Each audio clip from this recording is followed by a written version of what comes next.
आजको भिडियोमा हामीले बीपीएस थर्ड इयरको ट्याक्समा धेरैजना विद्यार्थीहरू कन्फ्युजन हुने विषयहरूको बारेमा बुझ्नेछौँ। यो धेरै नै इम्पोर्टेन्ट भएकोले यी विषयहरूमा क्लियर भएर जानुहोला। हामीले बीपीएस थर्ड इयरको ट्याक्समा धेरैजसो यी तीनवटा हिसाबहरू गर्दछौँ। सुरुमा चाहिँ एसेसेबल इन्कम फ्रम इम्प्लोइमेन्ट भनेको कुनै पनि व्यक्ति कुनै पनि ठाउँबाट काम गरेर जम्मा आम्दानी कति कमायो भनेर क्यालकुलेसन गर्छौँ। ट्याक्सेबल इन्कम भनेको उसले कमाएको कुनै पनि व्यक्तिले कमाएको कुल आम्दानीमा कति कर लाग्दछ भन्ने कुरा क्यालकुलेसन गर्छौँ। अब ल्याबिलिटिज चाहिँ हो सजिलो छ जानिहालिन्छ है। अब तपाईँहरू किताबमा धेरैवटा रुलहरू छ होइन, त्यो रुल भन्दा तपाईँले यति मात्र यहाँ मैले चारवटा रुल दिएको छु, चारवटा टपिक दिएको छु होइन, इम्पोर्टेन्ट टपिकहरू छ।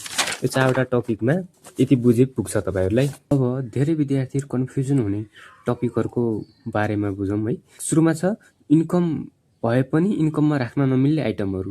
विद्यार्थीहरूलाई के हुन्छ भने कुन आइटम इन्कममा राख्ने कुन आइटमलाई इन्कममा नराख्ने भन्ने कन्फ्युजन हुन्छ कि धेरै नै। क्वेसन पेपरमा दिएको सबै इन्कमलाई इन्कममा राख्न मिल्दैन। केही आइटमहरू मात्र इन्कममा राख्न मिल्छ, केही आइटमलाई इन्कममा राख्न मिल्दैन। अहिले तपाईँहरूले इन्कममा राख्न नमिल्ने, इन्कम भए पनि इन्कममा राख्न नमिल्ने आइटमहरू मात्रै बुझेपछि पुग्छ। योभन्दा बाँकी यहाँ 8वटा आइटमहरू छ। यो 8वटा आइटमभन्दा बाँकी सबै इन्कममा राख्न मिल्छ है। सुरुमा छ 1 नम्बरमा एग्रिकल्चरल इन्कम। कुनै पनि व्यक्तिले आफ्नो कृषिबाट कमाएको इन्कम छ भने त्यसलाई इन्कममा राख्न मिल्दैन। अनि ट्याक्स रिलेटेड, भ्याट रिलेटेड इन्कमहरू जस्तै refund of income tax, refund of VAT लगायतका इन्कमहरू राख्न मिलेन। इलिगल इन्कमहरू छ, गैर कानुनी रूपमा कमाएको इन्कमहरू छ भने त्यो पनि राख्न मिलेन। इन्कम अप टु ₹500, कुनै पनि व्यक्तिले 500 भन्दा मुनि खर्च गरेको छ भने त्यो राख्न मिल्दैन है। अब अर्को छ 5 नम्बरमा आफ्नो रोजगारी, पेसा, व्यवसाय र लगानीसँग सम्बन्धित प्राइज र गिफ्टहरू इन्कममा जान्छ, इन्कममा राख्न मिल्छ। 4वटा टपिक रोजगारी, पेसा, व्यवसाय र लगानीसँग सम्बन्धित प्राइज गिफ्टहरू छ भने इन्कममा राख्न मिल्छ। तर ती बाहेक व्यक्तिगत रूपमा प्राप्त भएका गिफ्ट, प्राइज, स्कलरसिपहरू कुनै पनि इन्कममा राख्न मिल्दैन। बुझ्नुभयो? भनेको कुनै पनि व्यक्तिले रोजगारी गरेर, पेसा गरेर, व्यवसाय गरेर, लगानीसँग सम्बन्धित प्राइज र गिफ्टहरू छ भने त्यसलाई इन्कममा राख्ने। तर उसले व्यक्तिगत रूपमा प्राप्त गरेका गिफ्ट, प्राइज र स्कलरसिपहरू इन्कममा राख्न मिल्दैन। अर्को छ 6 नम्बरमा नेपाल सरकारद्वारा प्राप्त हुने सामाजिक सुरक्षाका भत्ताहरू जस्तै elder citizenship allowance, widow allowance, disable person allowance, ह्यान्डिक्यापहरू इन्कममा राख्न मिल्दैन। यसका साथै इन्कममा राख्न नमिल्ने अन्य भत्ताहरूमा टिएडिए, मिटिङ अलाउन्स पनि हो है। कतिवटा 1 elder citizenship 1, window 2, disable person 3, handicap 4, टिएडिए 5 र मिटिङ 6। यो 6वटा एलाउन्सहरू इन्कममा राख्न मिल्दैन है। यो कुरा चाहिँ क्लियर हुनुला। 7मा छ विदेशी आर्मी, पुलिसबाट आएको पेन्सनहरू। 8मा छ final TDS related income. Final TDS भनेको के हो त? त्यो बुझ्न जरुरी छ। सुरुमा फाइनल टिडिएस भनेको त्यस्ता शीर्षकबाट प्राप्त गरिएका आम्दानीहरू हुन् जहाँबाट हामीले इन्कम गर्दा सुरुमा नै ट्याक्स तिरेर बाँकी रुपियाँ मात्र प्राप्त गर्छौँ र अब ती शीर्षकमा कुनै पनि ट्याक्स तिर्नु पर्दैन। भनेको हामीले कुनै पनि शीर्षकबाट आम्दानी गर्दाखेरि पहिले त्यो आम्दानी हुँदाखेरि नै हामीले इन्कम लिँदाखेरि नै त्यसको ट्याक्स तिरिसकेको हुन्छ भने ती आइटमहरूको, ती शीर्षकहरूमा फेरि ट्याक्स तिरिराख्नु पर्दैन। इन्कम भए पनि इन्कम राख्न मिल्ने यो 8वटा आइटमहरू चाहिँ बुझ्नु होला है। अर्को छ फाइनल टिडिएस अन्तर्गत पर्ने शीर्षकहरू भनेको यो तपाईँहरूले यहाँनिर इन्कम भए पनि इन्कममा राख्न नमिल्ने आइटमहरू भनेर पढ्नु भएको थियो नि जुन यहाँनिर, यो यस अन्तर्गत थियो 8 नम्बरमा फाइनल टिडिएस रिलेटेड इन्कम। यी फाइनल टिडिएस रिलेटेड इन्कमहरूमध्ये कुन कुन इन्कमहरू हुन् भनेर चाहिँ जान्नुपर्ने हुन्छ। कुन कुन शीर्षक चाहिँ फाइनल टिडिएस अन्तर्गत पर्छन्? Rent receive from house, flat, building, land. योबाट प्राप्त भएको, यो 4वटा शीर्षकबाट प्राप्त भएको इन्कम चाहिँ पहिले नै ट्याक्स तिरिसकेको हुन्छ। फर इन्डिभिजुअल मात्रै। यसमा कम्पनीलाई प्राप्त भएको हो भने त्यो चाहिँ पर्छ फेरि है। इन्डिभिजुअल हो भने मात्र इन्कममा राख्न मिल्दैन। यसमा पहिले नै 10% ट्याक्स कटिसकेको हुन्छ। 2 नम्बरमा छ income receive from bank, saving account, fixed deposit security. योबाट प्राप्त भएको इन्ट्रेस्टहरू पनि राख्न मिल्दैन। यसमा पहिले नै 6% ट्याक्स कटेर आइसकेको हुन्छ। डिभिडेन्ड फ्रम एन्टिटी, रेजिडेन्ट कम्पनीबाट प्राप्त भएको डिभिडेन्डहरू पनि इन्कममा राख्न मिल्दैन। यसमा 5% ट्याक्स कटिसकेको हुन्छ। अर्को छ windfall gain, lottery income, casual gain. यसमा पनि पहिले नै ट्याक्स कटेर आइसकेको हुन्छ। अर्को छ गेन फ्रम इन्सुरेन्स इन्भेस्टमेन्ट। कुनै इन्सुरेन्समा इन्भेस्टमेन्ट गरेको छ त्यहाँबाट फाइदा आयो भने त्यसलाई राख्न मिल्दैन। पहिले नै 5% कटिसकेको हुन्छ यसमा ट्याक्स है। Income receive from mutual fund, mutual फन्डबाट आएको आम्दानी पनि राख्न मिलेन। यसमा 5% पहिले नै आइसकेको हुन्छ। अर्को छ मिटिङ फी, कुनै पनि मिटिङ गर्दाखेरि प्राप्त हुने त्यो फीहरू हुन्छ त्यसको पनि परेन। यसमा पहिले नै 15% ट्याक्स कटिसकेको हुन्छ। अर्को छ ओकेजनल पार्ट टाइम लेक्चरहरू भए, सेटिङ अफ क्वेसन पेपर बनाएको, एक्जामिनेटिङ द एन्सर सिट भनेको एन्सर सिट चेक गर्दाखेरि प्राप्त भएको इन्कमहरू। यसमा पहिले नै 15% ट्याक्स कटेर आएको हुन्छ।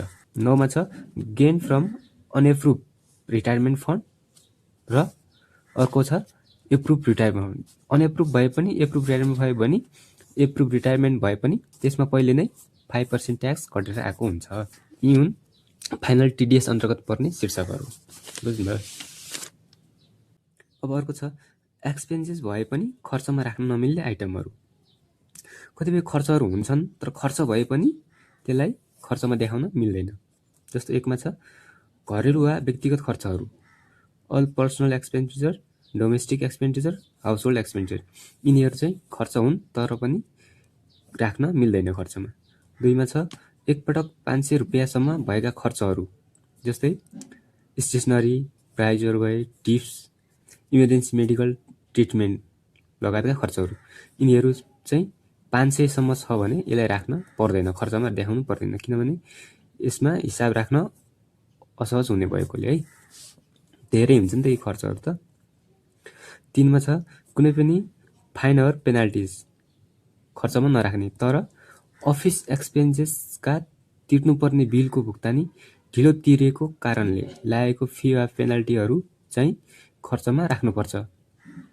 भनेको व्यक्तिगत रूपमा फाइन वा पेनाल्टीहरू लागेको छ भने त्यसलाई नदेखाउने, तर अफिस एक्सपेन्सेसका तिर्नुपर्ने बिलहरू ढिलो भुक्तानी गरेको खण्डमा लागेको पेनाल्टीहरू छ भने, फाइनहरू छ भने त्यसलाई चाहिँ खर्चमा देखाउनुपर्छ। जस्तै वाटर एन्ड इलेक्ट्रिसिटी बिलहरू ढिलो तिरेकोमा, टेलिफोन बिल, मेम्बरसिप बिलहरू यिनीहरू ढिलो तिरेको अवस्थामा फाइन वा पेनाल्टी लागेको छ भने त्यो चाहिँ खर्चमा देखाउनुपर्छ।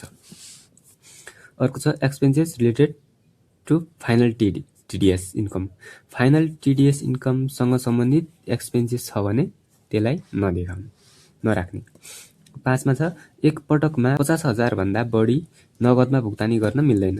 भनेको कुनै पनि खर्च गर्दाखेरि, कुनै शीर्षकमा खर्च गर्दाखेरि हामीले 50,000 भन्दा बढी चाहिँ नगदमा भुक्तानी दिन मिल्दैन। अर्को छ 6मा income tax paid, capital nature expenditure भनेको purchase of asset, loan taken, loan payment गरेको छ, यो क्यापिटल प्रकृतिको, पुँजी प्रकृतिको खर्चहरू छ भने त्यसलाई पनि राख्न मिल्दैन। अनि अर्को छ 8मा प्रोभिजन जोडिएका आइटमहरू, जति पनि प्रोभिजन जोडेर आउने आइटमहरू छन् त्यसलाई खर्चमा देखाउन मिलेन। अनि रिजर्भ जोडिएका आइटमहरू, सरप्लस जोडिएका आइटमहरू, यी रिजर्भ, प्रोभिजन, रिजर्भ र सरप्लस जोडेर आएका आइटमहरूलाई चाहिँ हामीले खर्चमा देखाउन मिल्दैन। लास्टमा 11मा छ व्यक्तिलाई दिएका डोनेसन र प्राइभेट संस्थालाई दिएका र रजिस्टर नभएका संस्थालाई दिएका डोनेसनहरू खर्चको रूपमा घटाउन मिल्दैन। यी कस्ता खर्च हुन्? जस्तै donation to staff union, student union, poor people, private boarding school, private nursing home, not register local club, यिनीहरूलाई दिएको डोनेसनहरू चाहिँ खर्चमा देखाउन मिल्दैन। अब टपिक छ एडभान्स टिडिएस अन्तर्गत पर्ने आइटमहरू। अघि हामीले के पढ्यौँ? फाइनल टिडिएस अन्तर्गत पर्ने आइटमहरू परिसक्यौँ है। त्यसमा के पर्छ भनेर अब एडभान्स टिडिएस अन्तर्गत पर्ने आइटमहरू। एडभान्स टिडिएस भनेको त के? यो भनेको एडभान्स टिडिएस भनेको सुरुमै सरकारलाई ट्याक्स तिरिसकिएको तर इन्कममा राख्न मिल्ने आइटमहरूलाई एडभान्स टिडिएस भनिन्छ। यसमा के थियो? फाइनल टिडिएस भनेको इन्कम गर्दाखेरि नै सुरुमै ट्याक्स तिरेको, त्यसलाई ट्याक्स तिर्नु पर्थेन, यसलाई इन्कममा राख्न पर्थेन। अब के छ? सुरुमा सरकारलाई ट्याक्स तिरिसकेको तर इन्कममा राख्न मिल्ने आइटम भनेको एडभान्स टिडिएस भयो। यसमा सुरुमा के छ? Commission receive 15%, natural resource 15%, service फीहरू 15%। अब यसमा सर्भिस फी मात्र होइन कि फी जोडिएको सबै आइटमहरू पऱ्यो है। अनि अर्को छ सेल्स बोनसहरू पऱ्यो, रोयल्टी पऱ्यो, डिभिडेन्ड फ्रम फरेन पऱ्यो, rent from house, building, land, plant. यो चाहिँ कम्पनीको हकमा। अघि हामीले के पढाएको थियौँ? रेन्ट रिसिभ फ्रम हाउस, योबाट रेन्ट हुँदाखेरि इन्डिभिजुअल हो भने त्यसलाई इन्कममा परेन, तर यसमा के छ त? कम्पनीको हो भने, ओन्ली फर कम्पनीलाई प्राप्त भएको हो भने रेन्ट त्यो चाहिँ राख्न पर्छ है इन्कममा। अर्को छ रेन्ट फ्रम एसेट। एसेट भनेको मेसिनरी, कम्प्युटर, फर्निचरबाट चाहिँ 10% राख्नुपर्छ यसमा रेन्ट रिसिभ भएको। अर्को छ interest from private money lending 15% राख्नु पर्यो। Interest from entity to entity यसमा चाहिँ 15% राख्नु पर्यो। तपाईँले यसमा दिएको 10वटा आइटम भन्नाले फाइनल टिडिएस अन्तर्गतका 10वटा आइटममा तपाईँले 1 2 3 4 5 6 7वटा आइटम चाहिँ जानिराख्नुपर्छ है। यसमा के छ भने 7वटा आइटम चाहिँ प्रतिशत सहित यसको कति पर्सेन्ट हो त्यो चाहिँ याद गर्नुपर्ने हुन्छ, किनकि यो राख्नुपर्ने हुन्छ नि इन्कममा। सुरुमा कमिसन रिलेटेड थाहा पाउनु पर्यो, नेचुरल रिसोर्सहरूको सर्भिस फी, यसमा फी जोडिएको सबै पर्यो, सेल्स बोनस, रोयल्टी पर्यो, अनि रेन्ट फ्रम एसेट र इन्ट्रेस्ट फ्रम प्राइभेट मनी। योबाट आएको यति 7वटा टपिक चाहिँ तपाईँले जानिराख्नुपर्छ। 4वटा टपिक जुन मैले भने इन्कम भए पनि इन्कम राख्न नमिल्ने आइटम, फाइनल टिडिएस, अनि एक्सपेन्सेस भए पनि एक्सपेन्सेसमा राख्न नमिल्ने र एडभान्स टिडिएस। तपाईँले यति कुरा बुझ्नुभयो भने ट्याक्सको हिसाबहरू गर्न एकदमै सजिलो हुन्छ है। यी कुराहरूमा चाहिँ क्लियर भएर जानु होला। भिडियोलाई अन्तिमसम्म हेरेकोमा धन्यवाद। सब्सक्राइब पनि गर्नुहोला। हस्।